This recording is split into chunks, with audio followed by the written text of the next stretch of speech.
So you want to be a YouTuber in 2020? Well, today I'm going to cover what's involved in being a YouTube creator and how you can best create content to make sure that it's going to stand out and reach an audience in this competitive environment that we find ourselves in 2020.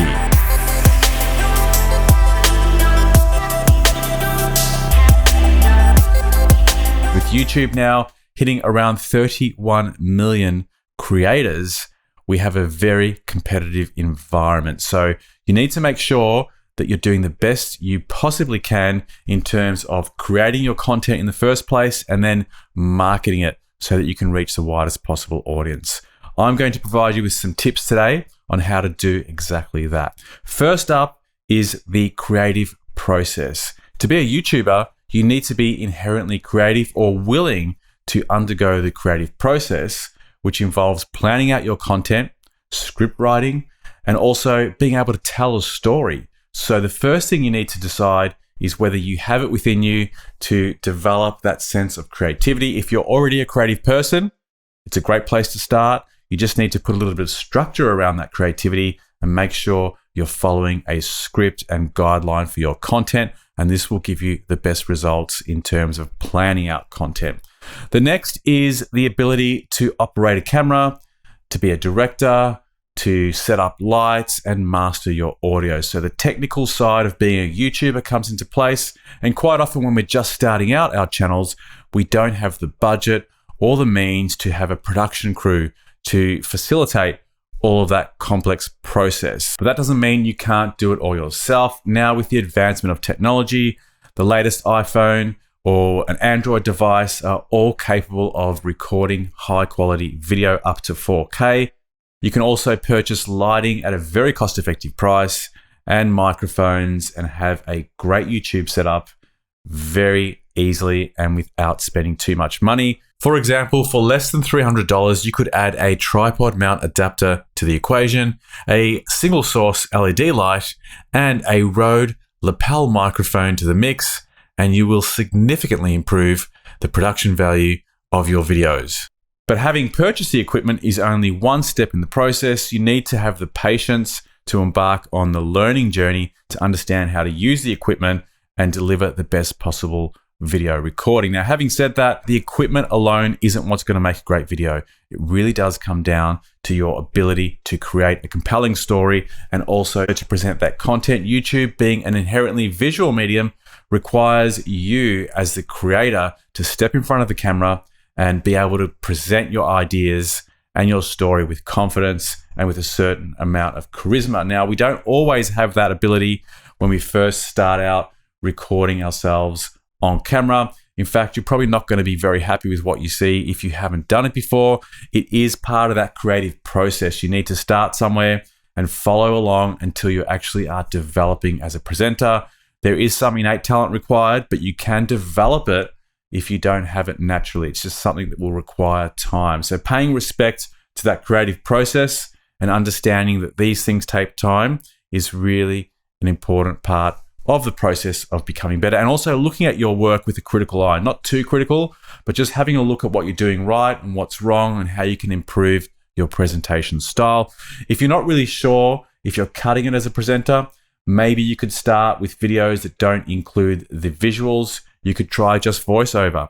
If you want to test your work out amongst friends and family first, it's always a good idea to get some valid feedback before you publish it and broadcast it to the world and get that live feedback. It can be really intimidating for some people, but having said that, don't let it discourage you.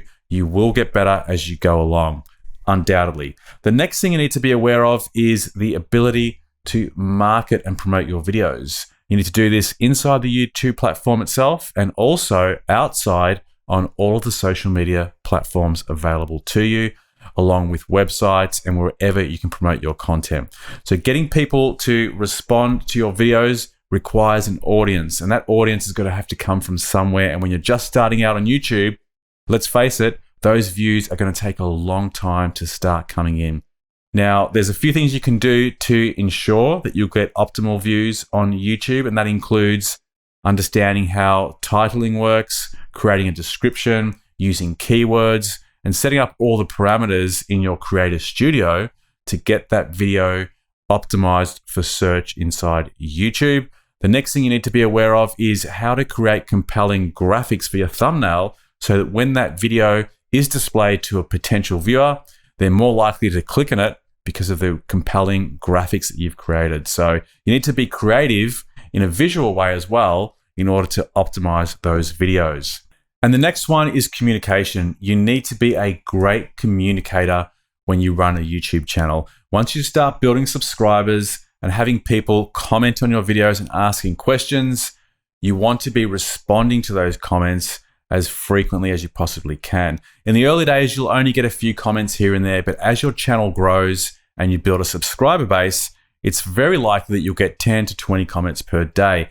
And if you're doing that, you need to have a process in place to manage those comments and make sure you're responding with helpful information so that you're providing the best possible value to your subscribers. So you have to have a willingness to not only create the videos, but follow up, check the stats, and check who's communicating with you and taking the time to actually communicate with your audience. And that's going to help your channel grow much faster. And the final thing to consider is consistency. When you're first starting out, you might have limited time available. You mightn't be confident with all of those steps that I outlined previously, and it'll take you a while to build up the skill set and the confidence to create consistent, regular content. But once you get into the zone of creativity and you're seeing the feedback coming through and it's positive, you're going to want to start to increase the amount of volume of content. So there's no particular rule as to how many videos you should produce, but you need to work out what's going to work with your daily life, your schedule, and what opportunities you have to create content. The more, the better in general, but you don't want to compromise the quality of video for the sake of quantity. So a balancing act between being able to produce frequent content and maintaining the quality that you start out with on your channel. So for example, if your channel is founded on education and you're wanting to produce more content and time only allows for a certain amount of detailed videos. And by the way, some videos can take 1, 2, or even 3 days to produce, depending on how long they are, whether you need to include B-roll and how much editing is required. So it's not always realistic to produce 3 or 4 videos of that kind per week. And if that's the case, maybe you could look at alternate styles of video. So you can have a couple of long form videos that take you days to produce, and then you can slot in a vlog, for example, that might be just a face-to-camera piece where you're speaking for 5 to 10 minutes, and the edit can be done in maybe 2 or 3 hours. So that will really help you build more content and reach a wider audience on your channel. So consistency of creation is really important if you want to build momentum on YouTube. But don't focus too much on the metrics. There's a lot of people that focus on how many subscribers they have, how many views, and so on. If you become preoccupied with those metrics in the early stages, you can be easily discouraged and you're going in with the wrong motives. For me, the most important thing and what determines your success as a YouTuber or in any field of creativity is how fulfilled you are in the creative process and whether you're actually doing what you want to do.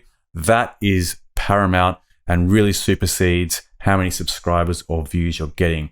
In the early days, it's going to take a long time to build subscribers. It's going to take a long time to get those views. So you need to be patient and just see the process through and wait until you're ready and mature enough in the process to have earned the subscribers and views. So you can't really take a shortcut in that process. There are some people that have incredible talent as creators and presenters, and they can blow up seemingly overnight.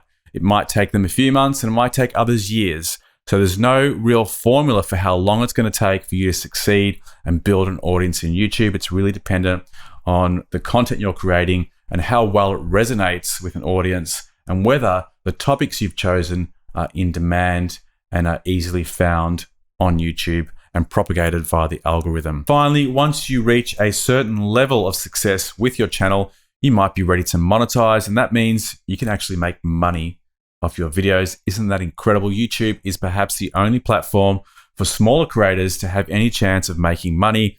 There are other platforms that give you the opportunity, but usually the volume requirements are much higher. On YouTube, you need to have around 1,000 subscribers and 4,000 watch hours of video per year, which sounds like a lot when you're just starting out. But once you build momentum It's actually quite easily achieved and maintained. So if you want to make money on YouTube, I'm creating a video on that topic in full detail, and I'll leave a link to it in the description box below. Also, if you want to receive a notification when that video and all videos on this channel are released, feel free to subscribe to the channel and you'll be notified as soon as it's available. See you on the next one. Bye for now.